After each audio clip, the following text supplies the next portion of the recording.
introduce the next reader. Last fall, or actually December, with the American Folk Art Museum's Thomas Chambers exhibit, which you should all check out if you haven't seen it already, on the 4th floor.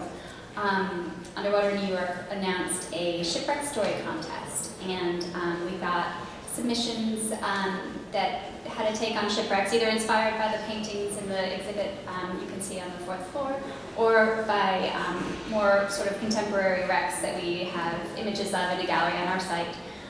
The people sent in stories of shipwrecks, imagined, historical, invented, all kinds of stories. But the winner, we knew the winner as soon as we read it, and I'm really excited to introduce to you the author of the winning story today. The winning story is The Storm by Rachel Dix, and it was inspired by Threatening Sky, Bay of New York, which is one of the paintings you can see upstairs. And Rachel and her family came up all the way up from Virginia, so I want to give them a really warm welcome today.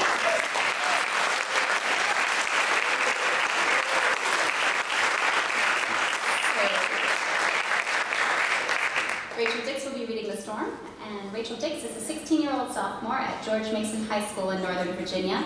She's an aspiring actress and very interested in the arts and humanities. She plans on going to college to major in theater or marine biology or maybe even English. She's been writing poetry since she was 9 years old and is truly honored to be able to read her poem here tonight, and we're honored to have her. So here's Rachel.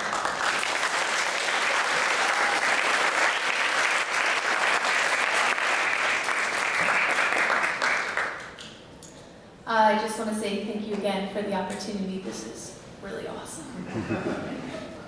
So it's called The Storm.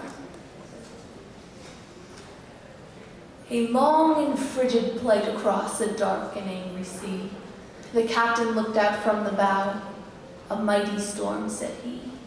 A mighty storm to shake these men, storm the sea must free. He placed his hands along the rail. A mighty storm, said he. The lookout wasn't easy, for he could not find the shore, and with a deep conviction cried, "We have no place to moor."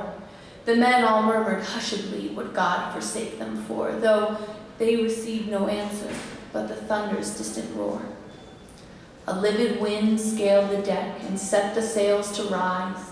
It bit the men with savage teeth and stung their reddened eyes. It rose above them loud and clear with woeful angry cries. It threw the crew from mast to rud and churned up darkened skies.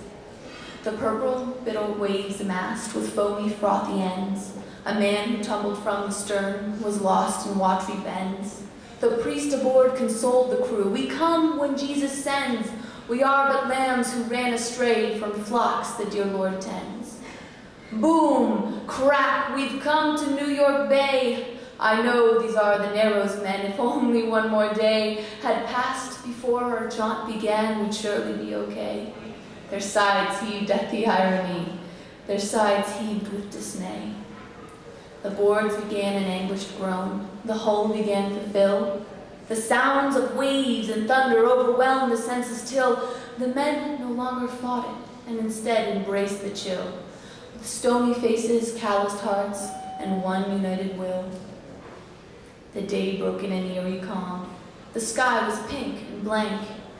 The shoreline was announced ahead by the buoy's clank.